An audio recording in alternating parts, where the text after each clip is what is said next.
Évangile de Jésus-Christ selon saint Luc. En ce temps-là, Jésus, marchant vers Jérusalem, traversait la région située entre la Samarie et la Galilée. Comme il entrait dans un village, 10 lépreux vinrent à sa rencontre.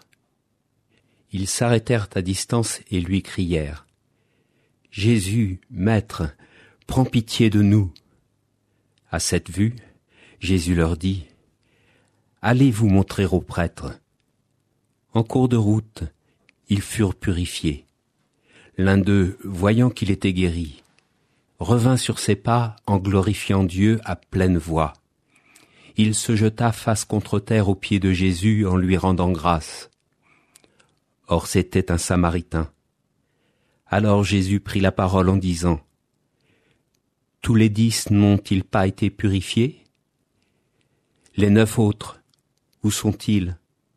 Il ne s'est trouvé parmi eux que cet étranger pour revenir sur ses pas et rendre gloire à Dieu ? » Jésus lui dit : « Relève-toi et va, ta foi t'a sauvé. »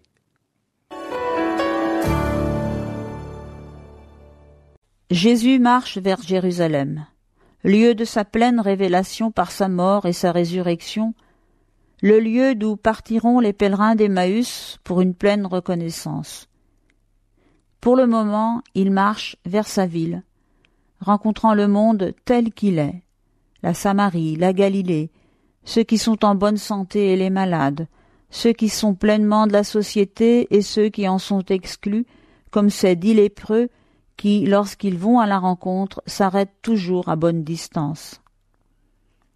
Un dialogue minimal réduit à une supplique formulée à distance : « Jésus, Maître, prends pitié de nous », puis un résultat acquis en absence, en cours de route ils furent purifiés, et enfin une certification rendue par d'autres, les prêtres.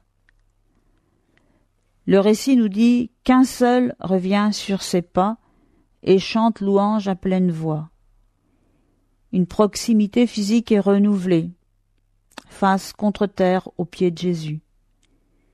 Un nouveau dialogue plus riche s'ensuit avec Jésus, qui s'exprime en demandant pour les 9 autres et en disant pour le 10e : « Va, ta foi t'a sauvé. » Jésus y donne maintenant, en plus de la guérison, le sens final de celle-ci, l'offre dans le salut, dans la vie en plénitude, la vie selon la foi qui permet d'aller vraiment et librement soi-même. Dans ma vie, il peut y avoir, comme dans ce texte, un événement qui surgit comme cela, presque sans raison. Il s'impose à moi dans sa nouveauté. Il marque un avant et un après dans mon existence. Il fait que rien ensuite ne sera comme avant. Alors, que puis-je en faire ?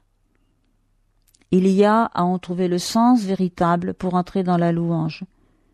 Je pourrais devenir un vrai disciple qui invente sa réponse propre d'amour, en réponse à l'amour qui donne toujours et qui appelle pour une réponse simplement gratuite. L'évangile du jour était commenté par sœur Martine Chaillot, supérieure générale des Sœurs des Sacré-Cœur de Jésus et de Marie pour le